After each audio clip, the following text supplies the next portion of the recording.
ফের পশ্চিমী ঝঞ্ঝা, একাধিক জেলায় হবে বৃষ্টি, বাড়বে তাপমাত্রা, জানাচ্ছেন আলিপুর আবহাওয়া দপ্তর।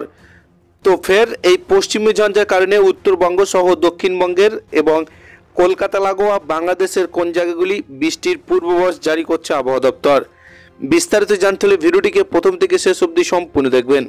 আর এই ধরনের লেটেস্ট খবরগুলি সবারই প্রথম পাওয়ার জন্য চ্যানেলটিকে সাবস্ক্রাইব করে আমাদের সঙ্গে থাকবেন। তো চলুন এক নজরে দেখে নেওয়া যাক। বড়দিনের আগেই শীত নিয়ে এসে গেল বড় আপডেট। শীতের প্রভাব ফের কমবে বাংলায়, এমনটাই জানিয়ে দিল হাওয়া অফিস।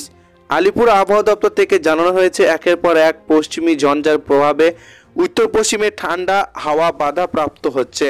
এর ফলে রাজ্যের তাপমাত্রা স্বাভাবিকের তুলনায় বেশ কিছুটা উপরে রয়েছে। আলিপুর আবহাওয়া দপ্তরের পূর্বাভাস অনুযায়ী আগামী 3 থেকে 4 দিন রাজ্যের তাপমাত্রা তেমন কোনো পরিবর্তন হবে না। অর্থাৎ আগামী 72 ঘন্টায় কলকাতার সর্বনিম্ন তাপমাত্রা 16 থেকে 17 ডিগ্রি সেলসিয়াস, সর্বোচ্চ তাপমাত্রা 25 থেকে 26 ডিগ্রি সেলসিয়াসের মধ্যে ঘোরাফেরা করবে। মঙ্গলবার ভোরে কলকাতার আকাশ কুয়াশার আচ্ছন্ন ছিল। দিনের বেলাতেও আকাশ আংশিক মেঘলা থাকতে পারে। বুধবার মেঘলা আকাশের পাশাপাশি সকালের দিকে হালকা থেকে মাঝারি কুয়াশার পূর্বাভাস রয়েছে। তবে বুধবার পূর্ব মেদিনীপুর, পশ্চিম মেদিনীপুর এবং দক্ষিণ 24 পরগনায় দু একটি জায়গায় হালকা বৃষ্টি হওয়ার সম্ভাবনা রয়েছে।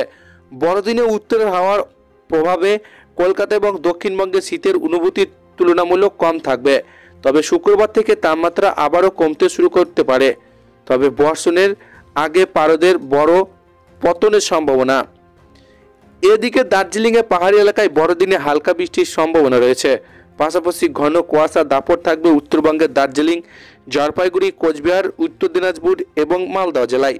অন্যান্য জেলায় শুষ্ক আবহাওয়া বলে জানিয়েছেন হাওয়া অফিস। তবে পশ্চিমী ঝঞ্ঝার প্রভাব কেটে গেলে রাজ্যে শীতের প্রভাব আবার ফিরে আসার সম্ভাবনা রয়েছে। তো এই ছিল যে লেটেস্ট ট্রেন্ডিং খবর। ভিডিওটিকে ভালো লাগলে লাইক করবেন। এই ধরনের খবরগুলি প্রতিনিয়ত আপডেট পেতে হলে ভিডিওটিকে সাবস্ক্রাইব করে আমাদের